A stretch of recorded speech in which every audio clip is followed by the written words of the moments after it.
Muy buenos días. Pues le doy gracias al Señor por este día aquí en Tucson, Arizona, en esta cuaresma del año 2010 y en esta iglesia del Sacred Heart. Voy a pedirle al Señor su palabra para que en esta palabra vivamos este momento de reflexión en el cual voy a hablarles del espíritu de división. Y les voy a leer en los Hechos de los Apóstoles, capítulo 21, desde el versículo 27, y dice así: Pablo apedreado en el templo. Estando para cumplirse los 7 días, los judíos venidos de Asia, habiendo visto a Pablo en el templo, amotinaron todo el pueblo y lo prendieron gritando: Favor, israelitas, este es aquel hombre que sobre andar enseñando a todos en todas partes contra la nación, contra la ley y contra este lugar, ha introducido también a los gentiles en el templo y profanado este lugar santo. Y era que habían visto andar con él por la ciudad a Trófimo de Éfeso, al cual se imaginaron que Pablo lo había llevado consigo al templo. Con esto se conmovió toda la ciudad y se amotinó el pueblo, y cogiendo a Pablo lo llevaron arrastrando fuera del templo, cuyas puertas fueron cerradas inmediatamente. Mientras estaban tratando de matarlo, fue avisado el tribuno de la cohorte que toda Jerusalén estaba alborotada. Al punto marchó con los soldados y centuriones y corrió a donde estaban. Ellos, al ver al tribuno y la tropa, cesaron de maltratar a Pablo. Entonces, llegando el tribuno, lo prendió y mandólo asegurar con 2 cadenas, y preguntaba quién era y qué había hecho. Mas en aquel tropel de gente, quien gritaba una cosa y quien otra, y no pudiendo averiguar lo cierto a causa del alboroto, mandó que lo condujesen a la fortaleza. Al llegar a las gradas fue preciso que los soldados lo llevasen en peso a causa de la violencia del pueblo, porque lo seguía el gentío gritando: ¡que muera! Estando ya Pablo para entrar en la fortaleza, dijo al tribuno: ¿no podré hablarte 2 palabras? A lo cual respondió el tribuno: ¿qué sabes tú hablar el griego? Pues ¿no eres tú el egipcio que los días pasados excitó una sedición y se llevó al desierto 4,000 salteadores? Díjole Pablo: yo soy ciertamente judío, ciudadano de Tarso en Cilicia, ciudad bien conocida. Suplícote pues que me permitas hablar al pueblo. Y condescendiéndosele el tribuno, Pablo, poniéndose en pie sobre las gradas, hizo señal con la mano al pueblo, y siguiéndose a esto gran silencio, le habló así en lengua hebrea: hermanos y padres míos, oíd la razón que voy a daros ahora de mi persona. Al ver que les hablaba en lengua hebrea, redoblaron el silencio. Dijo pues: yo soy judío nacido en Tarso de Cilicia, pero educado en esta ciudad en la escuela de Gamaliel, e instruido por él conforme a la verdad de la ley de nuestros padres, y muy celoso de la misma ley, así como al presente lo sois todos vosotros. Yo perseguí de muerte a los de esta nueva doctrina, aprisionando y metiendo en la cárcel a hombres y mujeres, como me son testigos el sumo sacerdote y todos los ancianos, de los cuales tomé asimismo cartas para los hermanos de Damasco, e iba allá para traer presos a Jerusalén a los de esta secta que allí hubiese, a fin de que fuesen castigados. Mas sucedió que yendo de camino y estando ya cerca de Damasco, a hora de mediodía, de repente una luz copiosa del cielo me cercó con sus rayos, y cayendo en tierra oí una voz que me decía: Saulo, Saulo, ¿por qué me persigues? Yo respondí: ¿quién eres tú, Señor? Y me dijo: yo soy Jesús Nazareno, a quien tú persigues. Los que me acompañaban, aunque vieron la luz, no entendieron bien la voz del que hablaba conmigo. Y yo dije: ¿qué haré, Señor? Y el Señor me respondió: levántate y ve a Damasco, donde se te dirá todo lo que debes hacer. Y como el resplandor de aquella luz me hizo quedar ciego, los compañeros me condujeron por la mano hasta Damasco.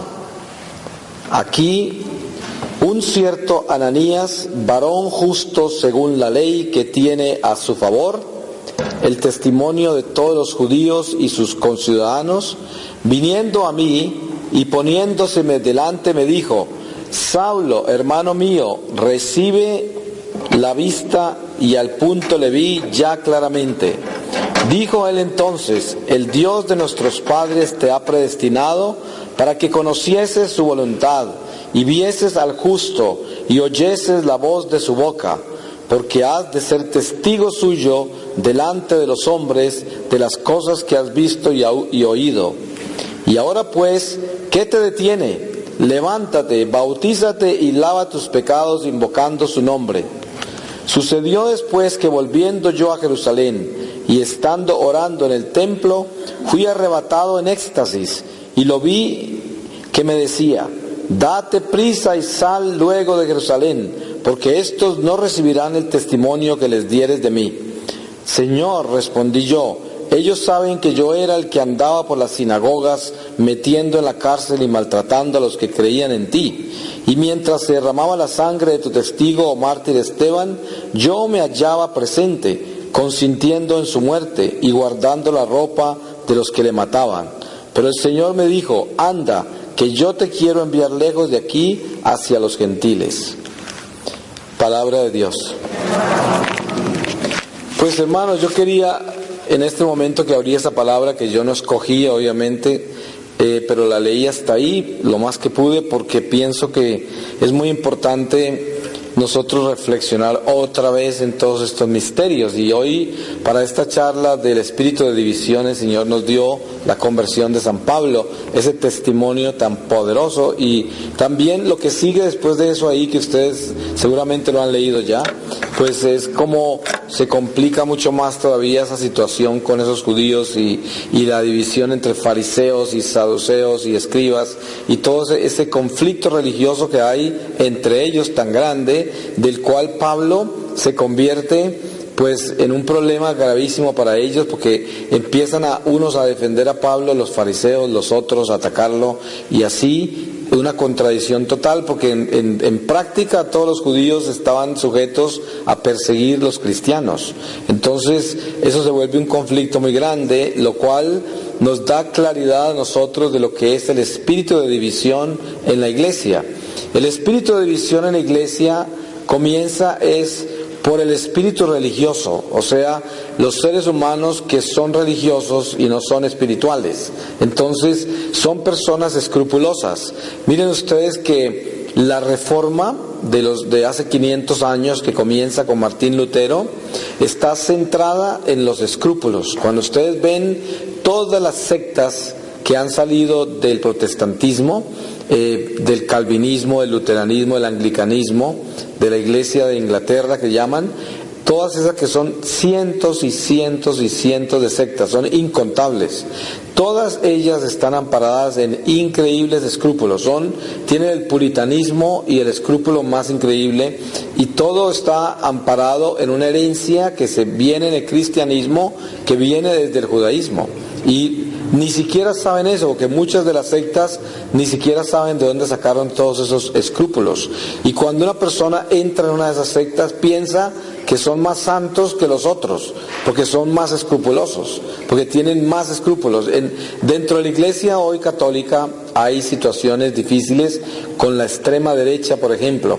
Hay un grupo en la iglesia católica que se llaman tradicionalistas.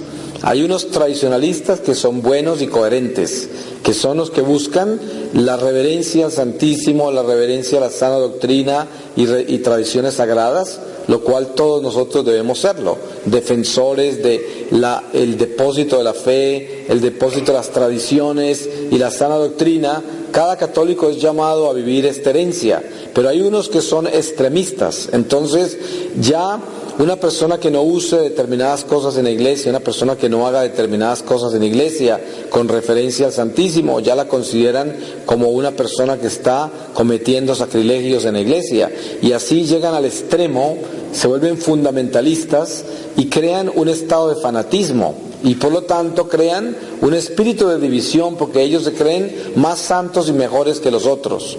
Y esto no es verdad, porque la religión no nos debe dividir. La religión es los cimientos, el fundamento de nuestra espiritualidad. O sea, sobre nuestra religión católica, que es la doctrina, que son las tradiciones sagradas, el ejemplo de los santos, las enseñanzas de la iglesia a través de la doctrina social, que la iglesia nos enseña que no debemos participar en ningún movimiento pro aborto, que no debemos participar en la eutanasia, que no debemos participar en los anticonceptivos, que no debemos proteger ningún movimiento o institución que promueve las cosas contra la vida, contra el derecho de la vida, contra tantas otras cosas que están atentando contra la salud física y contra tantas otras cosas. Hay muchas enseñanzas de la iglesia. Todo esto es parte de nuestra religión. Pero sobre todo eso hay que construir lo más importante, que es el edificio de nuestra espiritualidad, que es la mística de nuestra religión. Porque eso mismo, esa religión misma, es la que tienen los judíos, tienen los musulmanes, tienen los budistas, tienen los hinduistas, tienen tantas otras sectas y religiones de todo tipo, tienen religión, o sea, tienen doctrinas, tienen de todo, que no son verdaderas la mayoría, porque fuera de los cristianos, pues toda religión, con excepción del judaísmo, que es raíz del cristianismo, son religiones inventadas por los hombres, no son inspiración divina. Por ejemplo, el hinduismo, el budismo, el islam mismo no son inspiración divina. En cambio, el judaísmo y el cristianismo son una inspiración divina. Y esto viene directamente en la palabra revelada. Lo sabemos así, de que Dios aparece primero a los judíos. Ustedes saben que todo el diálogo de Dios con el hombre comienza con el papá de Abraham, que se llama Abraham. Y ahí comienza Dios a hablar con los hombres, otra vez. Y desde ahí comienza a traer a Abraham, que después lo llama Abraham, lo trae a Canaán, y de ahí lo comienza a formar, que son todos descendientes de Noé. Es la nueva humanidad después del diluvio. Y todo esto es una formación que Dios va dando para crear la religión, una religión verdadera, formada por Dios. Pero al mismo tiempo habían paganos por toda parte. Ustedes han visto, todos los que habitaban en la tierra de Canaán y los que habitaban en todos esos lados eran seres humanos paganos que adoraban palos y piedras, adoraban las estrellas, adoraban la naturaleza, porque no conocían a Dios, y también tenían religiones. Pero la nuestra es la religión verdadera, porque Dios nos la inspiró. Entonces los seres que viven en la iglesia católica hoy, como nosotros, que no son espirituales, son los que causan todas las divisiones en la iglesia, porque vienen a la iglesia es a vivir una iglesia social. Uno se da cuenta por el trato que le dan al Santísimo Sacramento. Fíjese, aquí está el Señor en el tabernáculo, en el sagrario. Es lo más importante y sagrado de este templo. No hay nada más importante. Cuando nosotros entramos a este templo, antes de hacer cualquier cosa, de pensar en cualquier cosa, de hacer cualquier cosa, debemos reportarnos allí, porque ahí está el Señor. Ese es el Rey nuestro. Ahí es donde está toda la gloria y la gracia, y a eso venimos a este templo, a visitar a ese Santísimo que está ahí. Y ahí está el Señor mirándonos. Él está vivo, es una realidad. Pero cuando nosotros vivimos una religiosidad que no tiene espiritualidad, cuando llegamos a la iglesia venimos a encontrar seres humanos. Entonces venimos a esa una reunión de seres humanos y nos saludamos y compartimos y lo hacemos con mucho amor y lo hacemos muy bien. Pero se nos olvida algo muy importante, que vinimos fue a verlo a Él, y vinimos fue a saludarlo a Él, y dentro del templo venimos a comportarnos como si Él estuviera ahí. porque es el rey y venimos a respetarlo a él, y todo lo que hagamos acá, limpiar el piso, ayudar en lo que sea, en cualquier ministerio, tiene que estar relacionado con él. Cuando yo camino por el templo y estoy pasando por ahí, tengo que acordarme que él está ahí, es el rey sentado en su trono. ¿Qué hacen los servidores del rey cada que pasan por encima, por el frente del trono? No pueden pasar y ignorar al rey y pasar por ahí como si el rey no estuviera. Tienen que pasar y mirarlo, tienen que pasar y darse cuenta de que está ahí. Y estas son cosas que con la religión que no tiene espiritualidad se pierden, y el hombre se vuelve solo religioso. Y cuando el hombre es solo religioso, la iglesia se llena de divisiones, porque entonces los hombres vienen a vivir en la iglesia así como viven en el mundo. Entonces vienen es a mirar la ropa que tiene el otro, la educación que tiene el otro, la ignorancia del otro, las cualidades o los defectos del otro, y se vuelve una iglesia social, nada más. Es una iglesia de seres humanos donde no reina el Espíritu Santo, donde el Santísimo Sacramento no tiene ninguna importancia, porque no le dan honra, no le dan la presencia que tiene, no se la reconocen. Entonces los corazones no están anclados en ese Santísimo, están anclados en los pequeños intereses religiosos que cada uno tiene. Y encima de todo se puede entrar uno en un activismo en el cual está todo el día haciendo cosas en la iglesia, pero lo último que no hace es que no tiene ninguna relación con el Santísimo, para nada. Entonces entra y sale de la iglesia sin haber tenido nada que ver con el Señor, nada. Entonces esto crea una iglesia dividida, porque los seres humanos por sí mismos, como una entidad social, van a vivir todas sus imperfecciones humanas, y van a vivir todos sus defectos humanos, y van a vivir todas sus preferencias, van a ser políticamente correctos. Entonces le van a dar más respeto al que tenga jerarquía, le van a dar más respeto al que sea más importante, al más distinguido o al que más les ofrezca en cualquier nivel, en pequeñas cosas. Y eso es una religiosidad sin espiritualidad. Ahí no hay santidad, ahí no hay ejemplo ni testimonio, ahí hay contradicciones graves. Por ejemplo, la misma familia nuestra que está alejada de Dios se va a alejar más porque va a odiar nuestra religión, porque si nosotros somos solamente una iglesia social, entonces nunca crecemos espiritualmente y por lo tanto nuestro corazón nunca cambia. Y cuando vamos a la casa, somos un antitestimonio, porque como no cambiamos, tenemos un temperamento difícil, no tenemos caridad, no tenemos compasión con los demás, tenemos una lengua viperina que habla mal de la gente en cualquier momento y le hace daño a cualquiera hablando cosas horribles. Y nosotros somos los que nos la pasamos en la iglesia. Entonces la gente odia a la iglesia por eso. Ustedes saben que eso mismo pasa con los sacerdotes. Cuando los sacerdotes no son espirituales y están en la iglesia únicamente porque es un empleo, porque tienen una posición social, porque tienen poder sobre la comunidad, porque adquieren una cantidad de respeto de los demás, solamente por eso, y no tienen absolutamente ningún amor a Dios, ni ningún respeto por las almas, ni ningún interés de santidad, absolutamente ningún interés de crecimiento espiritual, esto se convierte en el antitestimonio de la iglesia, peor todavía que el laico, porque se le exige más al que está consagrado, se le exige mucho más al que tiene jerarquía que a los demás. Y por eso mucha gente pierde la fe por culpa de una persona en la iglesia, un párroco, un sacerdote, un laico consagrado que dio un escándalo en la iglesia. Eso es suficiente para perder cientos y cientos de personas en un instante, porque la gente se ampara es en el ser humano. Entonces, el espíritu de división, de la única manera que se puede derrotar es espiritualizándonos, volviéndonos personas espirituales. Estoy hablando en principio del espíritu de división en la iglesia. Ahorita pasaría a hablar del espíritu de división en la familia, porque ese espíritu de división actúa en todas las áreas de nuestra vida. Pero como estamos en el templo y estamos en Cuaresma y estamos hablando de nuestra fe católica, pues yo comienzo es en la iglesia y comienzo hablando de lo que somos nosotros aquí dentro de la iglesia. Y dése cuenta que hay comunidades, yo que viajo por el mundo entero dentro de la iglesia católica, a veces me encuentro con parroquias y comunidades que han alcanzado ya un crecimiento espiritual. Y la transformación de esas parroquias es impresionante, es inmensa, de las familias, del sacerdote, de todo. Inclusive se convierten en una lámpara de guía para el resto de las diócesis o arquidiócesis, porque de esa parroquia sacan ejemplos para todas las demás parroquias, porque fue una parroquia que se encendió en el Espíritu Santo y comenzó a crecer espiritualmente, y la gente comenzó a cambiar, y las familias comenzaron a convertirse, y terminaron en la iglesia esposos que jamás rezaban, hijos que estaban rebelados contra la iglesia, esposas que se habían perdido, matrimonios que se habían roto, se organizaron, y cosas milagrosas, increíblemente grandes, suceden en una parroquia. Cuando la parroquia se espiritualiza, se vuelve espiritual.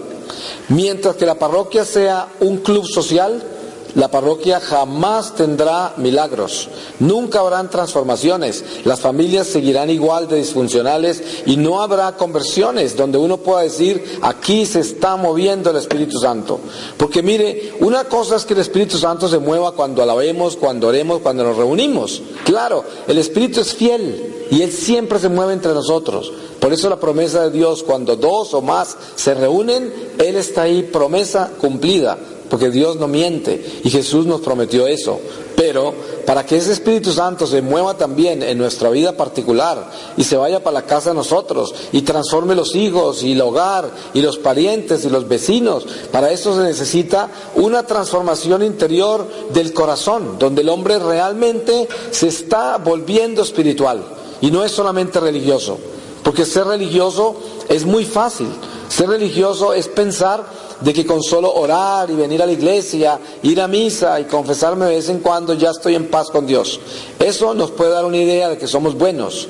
Y en realidad estamos haciendo cosas buenas cuando somos religiosos, pero no estamos creciendo espiritualmente si no nos espiritualizamos. Y para espiritualizarnos nos toca hacer mucho más de lo que estamos haciendo. Para empezar, tenemos que despertar y desarrollar la reverencia al Santísimo, porque eso es lo primero que se pierde con la religiosidad. Cuando el hombre es solo religioso, se olvida del Señor. Ya el Santísimo Sacramento pierde. Es como si hay personas que pueden venir a este templo y estar en actividades todo el día acá, y les aseguro que se van para la casa y si se ponen a pensar bien se dan cuenta que en ningún momento, desde que estuvieron acá, en ningún momento se acercaron allá.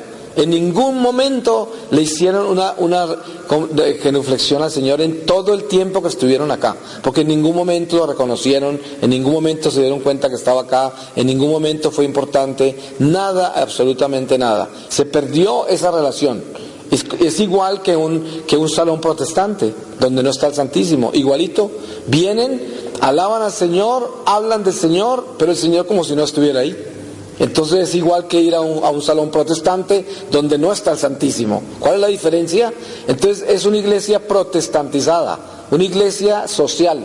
Y eso es el protestantismo, exactamente. El protestantismo es una iglesia social donde se alaba y se proclama la palabra de Dios. Eso es, esa es la reforma cristiana. Pero nosotros no somos eso. Nosotros somos una iglesia mística.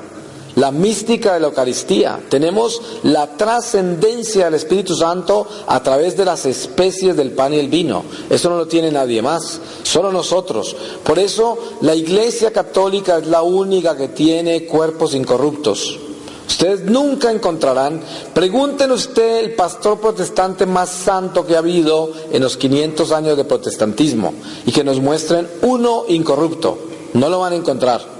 Pregunten por cualquier iglesia, luterana, anglicana, de cualquiera, calvinista, cualquiera de las iglesias que nos muestren un incorrupto. No lo tienen, a ninguno de ellos, no lo tienen. Y con eso no estoy diciendo que ellos son malos o inferiores a nosotros, no, porque nos son hermanos nuestros y pertenecemos a la misma iglesia. Estoy hablando de que los protestantes son hermanos nuestros y pertenecemos a la misma iglesia. Solo que hay un grupo que entró en la reforma, que entró en desobediencia al Santo Padre y también rechazó los sacramentos y ya ustedes saben lo demás. Pero estoy hablando es de que la iglesia nuestra es una iglesia mística y nosotros venimos a la iglesia, a la misa, y no venimos a un espectáculo, venimos es a una transustanciación, donde el vino y el pan se convierten en sangre y carne de Jesús. Nada menos que a eso. Para eso no necesitamos un espectáculo. Para eso no necesitamos un gran sacerdote, gran predicador. No necesitamos un gran espectáculo musical. No necesitamos nada más que estar ahí en el silencio de Dios, esperando que ese vino y ese pan se transformen en sangre y carne del Señor. ¿Les parece poquito ese milagro? Eso es suficientemente gigantesco para uno quedar en éxtasis. Nada más que con eso. Y para eso no se necesitan bombos, ni tambores, ni trompetas, no se necesita el gran predicador, no se necesita nada más que venir en esa humildad y en esa entrega al Señor para que ese misterio se consume aquí en el altar y luego nos alimenten con ese pan de vida. Y eso es suficiente para nosotros tener la grandeza de nuestra fe hecha hombre, ese Dios hecho hombre que es pan de vida, esa Eucaristía. Es gigantesco ese milagro. Por eso hay personas que piensan que la misa es muy aburrida, que la debemos alegrar más. ¿Cómo le parece a usted eso? Si nosotros perdemos la mística y pensamos que la misa es aburrida, cuando la misa no es nada menos que la transustanciación. Es el encuentro de Dios con los hombres donde se hace vida en ese pan y ese vino. Vida real. Ahí está Jesús vivo. La prueba está que nuestra Iglesia Católica tiene muchísimas muestras de milagros eucarísticos. Seguramente ustedes han oído de eso o los han visto. Tenemos Lanciano, donde la Eucaristía se convirtió en un pedazo del corazón de Jesús, de carne viva, y esa carne está intacta ahí, está perfecta, y fue la Eucaristía. ¿Cuántas Eucaristías nos han convertido en sangre? ¿Cuántas Eucaristías nos han convertido en carne? Se han transformado ahí mismo en el altar, en manos de sacerdotes incrédulos la mayoría de las veces. La única excepción es en Santarém, en Portugal, cerca a Fátima, donde una mujer quería hacerle brujería a su esposo por venganza porque tenía un amante y se fue de una bruja y la mandó a robarse una Eucaristía. Y cuando se la robó, salió y la metió en un pañuelo y la Eucaristía comenzó a sangrar. Y sangró hasta la casa de ella y ella la escondió en un buffet del comedor de la casa y se iluminó con una luz increíble. Llegó el esposo y le tocó confesarle. Entonces llamaron al sacerdote al obispo, hicieron una procesión desde la casa de ella hasta la iglesia y a ella la metieron en un cáliz y siguió sangrando, y de ahí salieron milagros impresionantes que todavía existen ahí en Santarém, que se llama ese pueblo de Portugal, y es la Eucaristía hecha carne. Ahí está, viva. Eso sucedió y es un testimonio real. Entonces, esa es nuestra fe y esa es nuestra iglesia. Esa es la fe que profesamos, como lo hablamos nosotros en los domingos, y juramos al Señor de que creemos en estos milagros. Entonces, el espíritu de división dentro de nuestra iglesia católica es entre la gente que es religiosa y no es espiritual, porque se vienen a la iglesia a vivir una vida social como la viven en la calle. Entonces tienen preferencias humanas, tienen acepción de personas, tienen toda clase de mañas y de malos hábitos entre la iglesia, y los grupos de oración, los movimientos que tienen dentro de la iglesia son totalmente humanos, no los espiritualizan, y entonces vienen las competencias, los celos, el orgullo, y todos estos defectos humanos empiezan a reinar. Y entonces hay líderes que creen mejores que los demás y creen que tienen más dones que los demás, y entonces esos no dejan florecer a los otros y les cortan las alas a los otros, y cuando ven que otro va a progresar lo cortan, lo desacreditan, lo eliminan, y así el espíritu de división crece más y más, y la iglesia no progresa, ni se santifica, ni se espiritualiza. Ese es uno de los venenos más grandes, y por eso muchas veces los mismos sacerdotes, los mismos párrocos no se inspiran con la acción de los laicos, porque ven que los laicos están totalmente divididos y por eso no los apoyan. A veces hay sacerdotes que no son espirituales, pero el hecho de que la congregación laica se espiritualice, terminan espiritualizando al sacerdote. Así es, porque es el Espíritu Santo el que hace todos los milagros. Si nosotros realmente hacemos el esfuerzo por cambiar, cambiamos a todos los demás. Miren que en su familia, por ejemplo, usted vive en una familia donde usted es el único que está con Dios y los demás están en el mundo, son gente del mundo, no les interesa a Dios para nada. Entonces, si usted realmente vive una transformación interior y se espiritualiza y se vuelve una persona mística en la iglesia, le coge ese amor intenso al Santísimo Sacramento, si usted se vuelve ese católico de verdad, se empieza a llenar de un poder espiritual increíble en su corazón, y su sola presencia entre su familia comienza a producir milagros, su sola presencia silenciosa entre la familia. Usted solo, porque empieza a llenarse de Dios, y ese llenarse de Dios hace los milagros, porque Dios en usted es el que transforma los corazones. Una persona que viene a visitar el Santísimo y se queda ahí por una hora y hace eso con frecuencia durante la semana, le aseguro que se llena tanto de Dios que empiezan a ocurrir milagros en su familia, empiezan a ocurrir milagros en la parroquia, empiezan a ocurrir milagros en la comunidad en general, porque alguien se está llenando de Dios, alguien está llenándose de luz. Fíjense que el Santísimo Sacramento es el sol que viene de lo alto. Entonces, ¿usted quiere ir a la verdadera playa a broncearse? Pues véngase a esta playa, la playa del Santísimo Sacramento, y reciba ese sol y salga bronceado de acá. Miren que Moisés le tenían que tapar la cara cuando bajaba de hablar con Dios, porque tenía tanta luz en su rostro que los israelitas no resistían mirarlo. Les tocaba taparle el rostro para que les hablara con el rostro tapado, porque estaba lleno de luz. Y ustedes saben que ese mismo Dios que le habló a Moisés en el monte es el mismo que tenemos acá en el Santísimo. El mismo Dios de Abraham, el mismo Dios de Jacob, el mismo Dios de Isaac. Con esas palabras le dijo Dios a Moisés quién era él, ¿no? Y le dijo exactamente: yo soy el Dios de Abraham, el Dios de Jacob, el Dios de Isaac.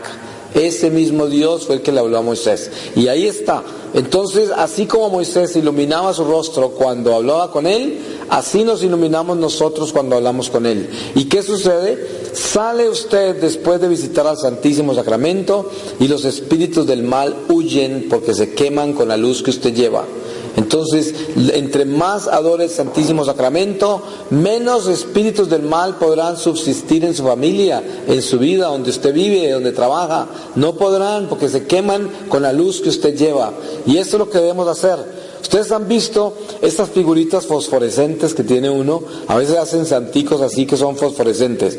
Usted tiene que cargarlos con el sol para que por la noche alumbren. No, los pone afuera a la luz del día y se llenan como de luz, y por la noche en la oscuridad apaga todas las luces y ese santico fosforescente alumbra, se ve iluminado.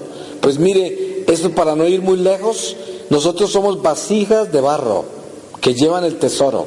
Si usted viene con su vasijita de barro y se prende al frente del Santísimo, se llena de esa luz y alumbra, después alumbra, porque está lleno de esa luz. Y eso es lo que nosotros debemos hacer, llenarnos de la luz del Señor.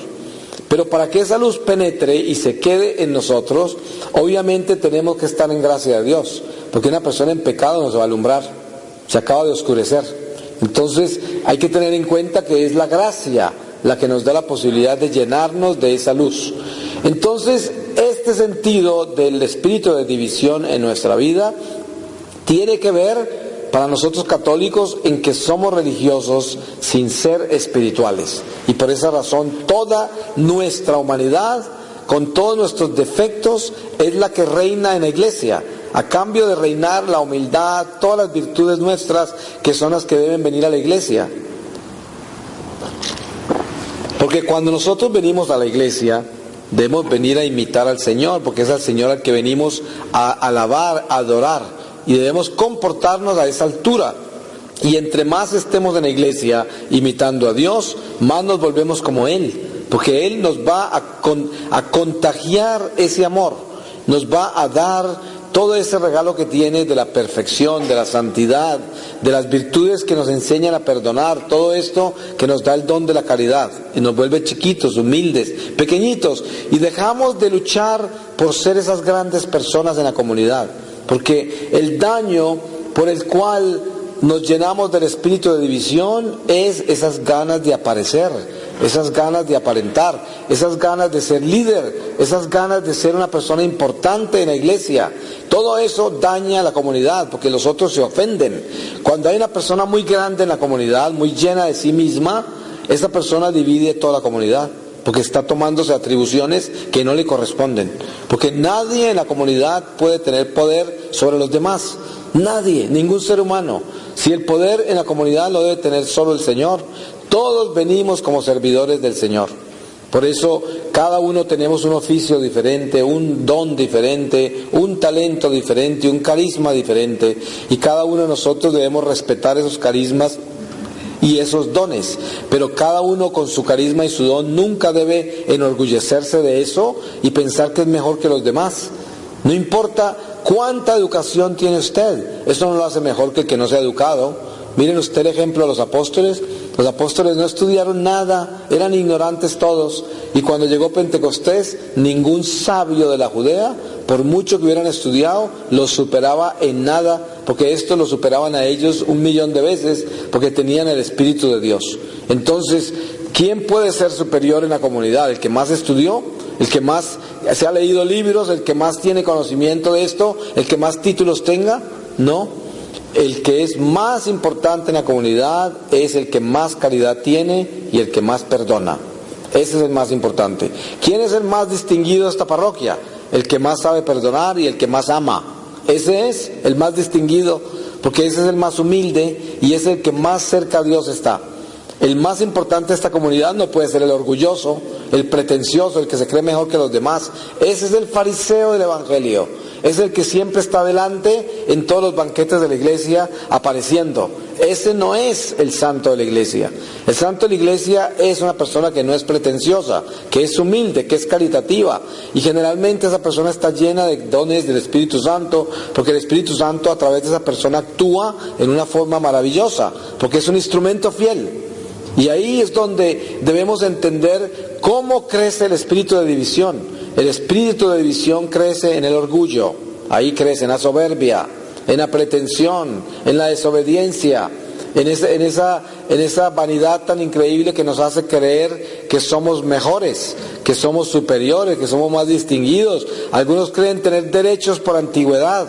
Yo llevo 20 años en esta parroquia, entonces pienso tener poder sobre los que tienen 2 meses. Y resulta que aquí no hay poderes de esos, la iglesia no es así. La iglesia no está hecha de quién llegó primero, porque el Señor dijo, cuando los apóstoles preguntaron quién era el más importante, ustedes se acuerdan lo que Él dijo, no tiene nada que ver con eso. Los últimos serán los primeros los últimos, dice el Señor. No se trata de quién llegó primero, sino quién ama más. No es quién llegó primero, no es quién hizo más, sino quién ama más. Porque yo puedo ser el que más hace en esta parroquia. Yo puedo ser el que arregla los floreros, limpia el piso, le ayuda al sacerdote, haga todo lo que hago en esta iglesia. Pero si no tengo amor, no vale nada lo que hago. Al contrario, me estoy ganando mi propia condenación por hacer cosas sin amor en frente del Santísimo. Más vale que ni entrar a la iglesia, porque me estoy ganando más pecados estando aquí adentro. Más vale que esté limpiando floreros en un casino, porque me ganaría tal vez más indulgencias, porque Dios tendría más compasión de mí que vivo en la oscuridad. Pero estar uno en la luz y viviendo sin amor, es mejor que lo lancen al mar con una piedra, porque le va mejor. Porque en la iglesia no se puede entrar a hacer eso, a vivir sin amor en la iglesia donde habita el divino amor. No se puede, porque es una contradicción espantosa. Este es el lugar menos indicado para traer actos de desamor. Este es el lugar menos indicado para traer un espíritu de división, porque es como triple pecado. Porque entre la iglesia no se puede hacer eso, no se puede hacer en ninguna parte, mucho menos adentro del templo de Dios, mucho menos, porque esto es una carga gravísima contra nosotros.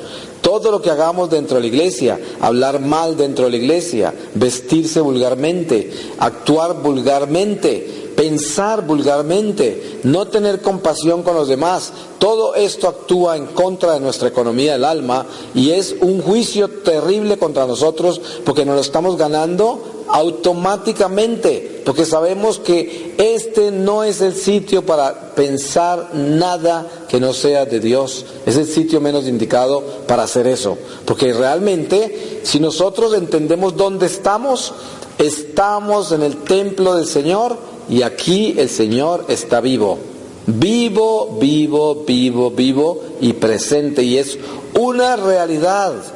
Este no es un hall protestante, no es un templo budista, no es un templo hinduista. Esto no es una mezquita de musulmanes, no es ni siquiera una sinagoga de judíos, ni siquiera. Este es el templo del Dios viviente, el Dios vivo, ese mismo Dios de Abraham, de Jacob, de Isaac, el Dios de Moisés, el Dios de San Juan Bautista, el de los apóstoles. Ese es el Dios que está acá, vivo, absolutamente vivo. Y por eso debemos tener en cuenta en nuestro corazón dónde estamos. Y esa responsabilidad la tenemos ante el Santísimo el día que muramos. Cuando vayamos ante el tribunal del Señor, cada momento que estuvimos en el templo estará presente ante el Señor, que es una vida en el eterno presente. Porque todo sucede en un instante al frente del Señor. Nuestra vida entera, que es el libro de la vida. Usted lee el libro del Apocalipsis y verá los pasajes de las iglesias y verá las visiones que tuvo San Juan cuando ve el libro de la vida abierto. O sea, el libro de nuestras almas, donde está toda nuestra vida abierta al frente del Señor. Página por página, pasaje por pasaje, versículo por versículo. Cada paso de nuestra vida está en el libro de la vida. Y esto tenemos que entenderlo de qué es lo que estamos haciendo. El sitio más delicado de la historia de nuestra vida, del libro de nuestra vida, es el tiempo que estamos en la iglesia. Porque este es el templo del Señor. Y no solamente debemos portarnos así en la iglesia. Ustedes saben que el hogar es una extensión de la parroquia. Porque el hogar es un sacramento y el sacramento es parte de nuestra fe. Y por lo tanto nuestro hogar es una extensión del templo. Y nuestro hogar debe ser tratado como un templo de Dios. Porque ahí debe reinar el amor de Dios y debe reinar la obediencia a Dios.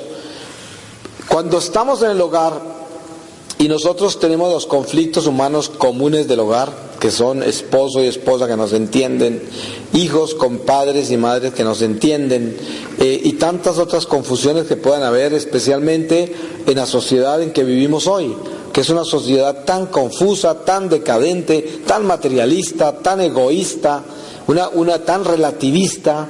Es una sociedad llena de toda clase de tendencias y la mayoría malas. Entonces es muy fácil que en un hogar no haya una comunidad de armonía entre esposos, una comunidad de armonía entre hijos y esposos y padres, y esto todo causa un espíritu de división horrible, porque uno de los hijos está del lado del padre, el otro del lado de la madre, un hermano está contra el otro, y eso es lo que dice Jesús cuando dice que vino a traer espada. No vino a traer paz, vino a traer padre contra hijo, hijo contra padre, hermano contra hermana, nuera contra suegra. ¿Y qué quiere decir eso? ¿Que es un Dios injusto? Porque la gente se confunde con esa palabra, pero no es eso.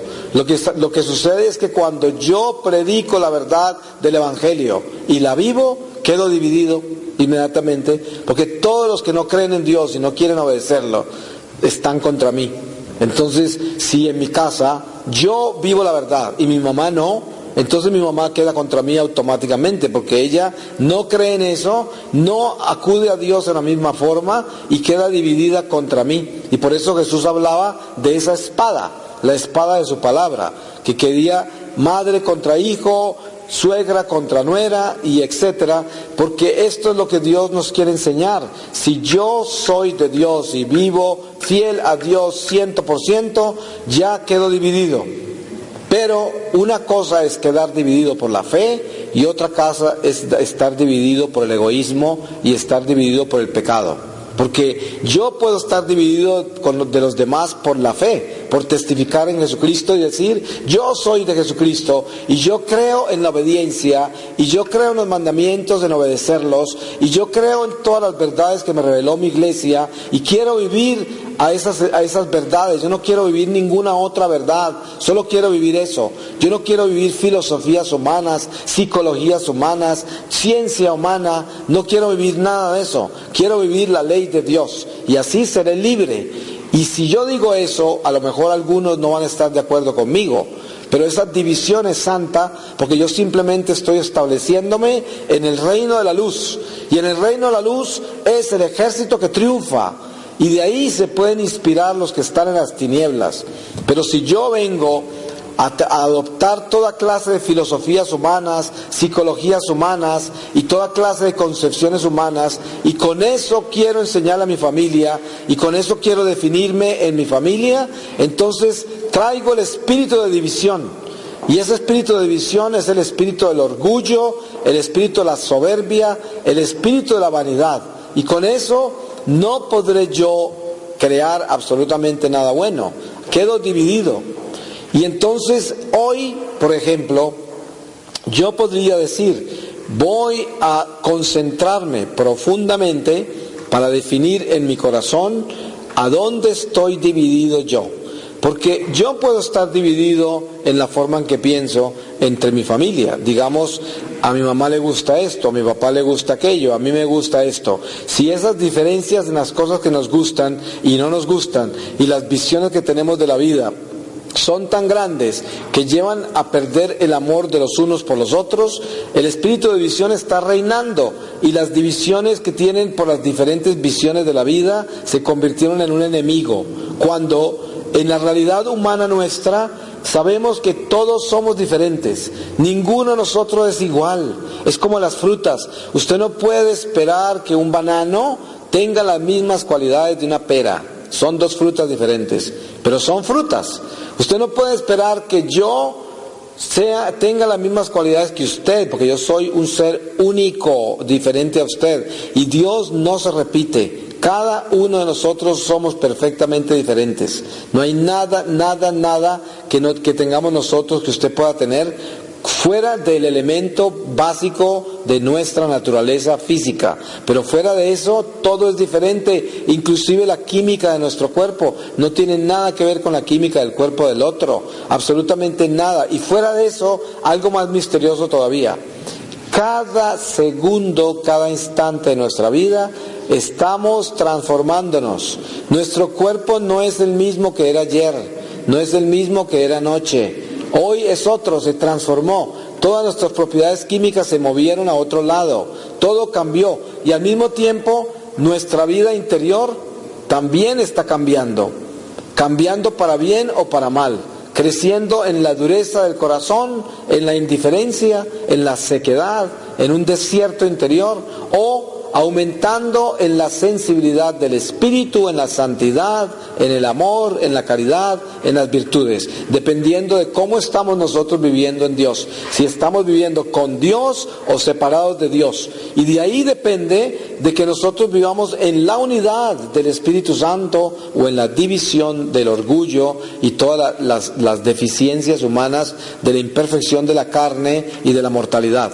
Nosotros por naturaleza sabemos que somos seres imperfectos, eso lo sabemos, porque muy pronto uno descubre que se va a morir y sabe que es imperfecto y sabe que no podrá hacer nada perfecto por la mortalidad en que uno vive, porque si fuera perfecto no se moriría.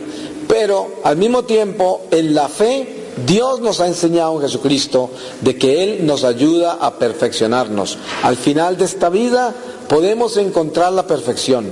Y por eso es que debemos vivir en función a Cristo, para que la perfección del Evangelio reine en nuestra vida.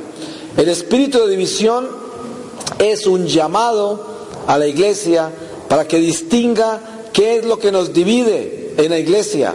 Hoy yo puedo encontrar lo siguiente: si yo estoy buscando la unidad en el espíritu, yo estoy buscando a Jesucristo.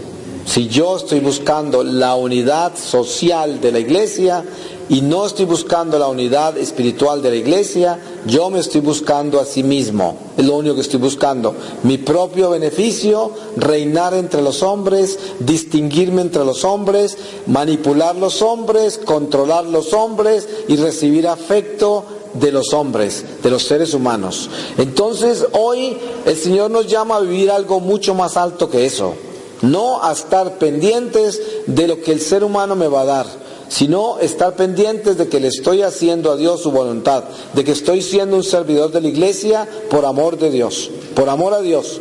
Y esto es la única forma de derrotar al espíritu de división, es vivir por el amor de Dios y organizar nuestro corazón. Que cuando yo entre a este templo, me acuerde que entré a presencia del Rey Celestial. Aquí estoy. El Señor está en su trono, aquí en este sagrario. Ahí está en su trono. Y tenemos que acordarnos de eso. Es el Rey. Cuantas veces yo entro acá, los ángeles se arrodillan. Yo debo arrodillarme también. Yo debo acordarme de dónde estoy. Toda la corte celestial adora al Señor.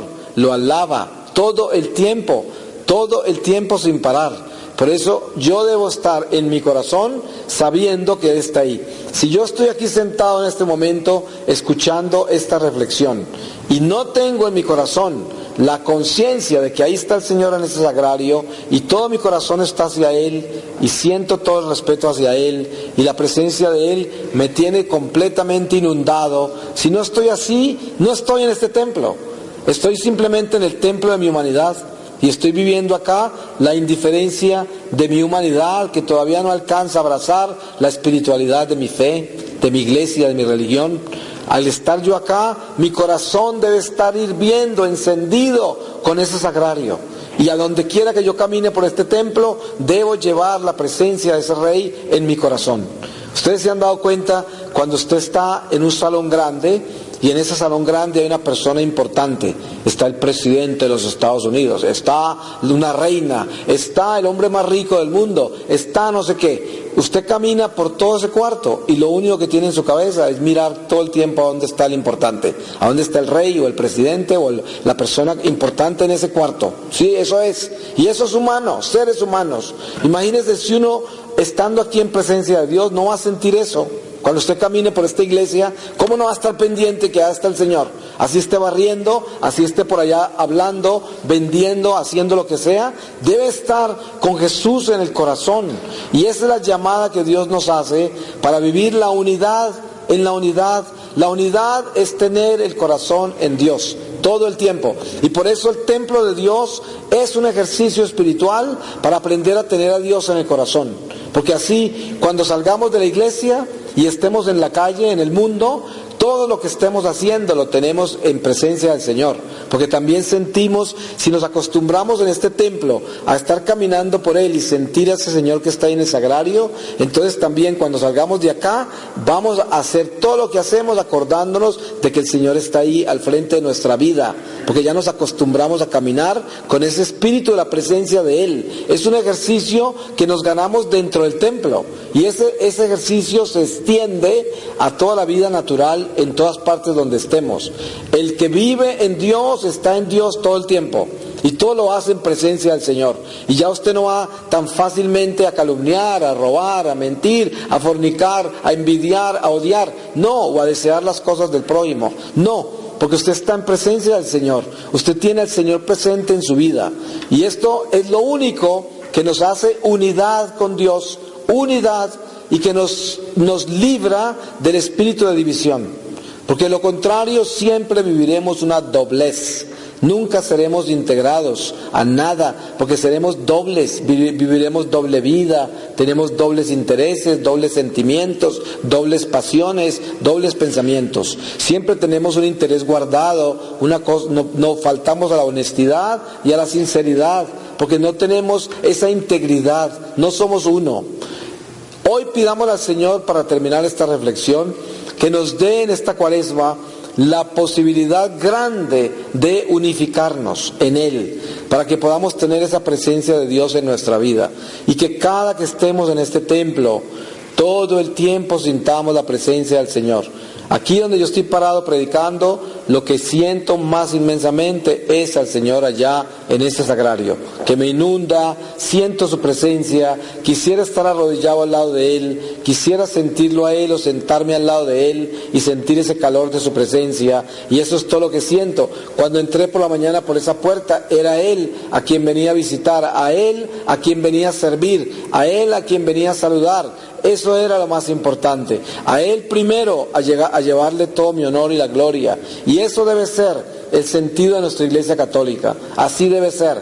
Si estoy cantando al Señor, desde acá, desde el coro, debo sentir que ahí está el Señor y le estoy cantando a Él, porque toda esa fuerza del Santísimo viene desde donde Él. Pues le voy a pedir al Señor su palabra, y en esta palabra sellamos esta reflexión. Y les voy a leer a ustedes desde Hebreos 3:7. perseverad en la fe de Cristo. Por lo cual dice el Espíritu Santo, si hoy oyereis su voz, no querráis endurecer vuestros corazones, como sucedió cuando el pueblo estaba en el desierto, en el lugar llamado contradicción y murmuración, en donde vuestros padres me tentaron, queriendo hacer prueba de mi poder, y en donde vieron las cosas grandes que hice. Yo sobrellevé a aquel pueblo con pena y disgusto por espacio de 40 años y dije, este pueblo sigue siempre los extravíos de su corazón. Él no conoce mis caminos, y así airado he jurado que no entrarán en el lugar de mi descanso. Mirad pues, hermanos, no haya en alguno de vosotros corazón maleado de incredulidad, hasta abandonar al Dios vivo. Antes amonestados todos los días los unos a los otros, mientras dure el día que se apellida de hoy, a fin de que ninguno de vosotros llegue a endurecerse con el engañoso atractivo del pecado, puesto que venimos a ser participantes de Cristo, con tal que conservemos inviolablemente hasta el fin el principio del nuevo ser suyo que ha puesto en nosotros. Palabra de Dios. Le damos gracias al Señor y lo bendecimos por la gracia que nos da de buscar la integridad en su Santo Espíritu y para que no seamos víctimas del espíritu de la división. Amén.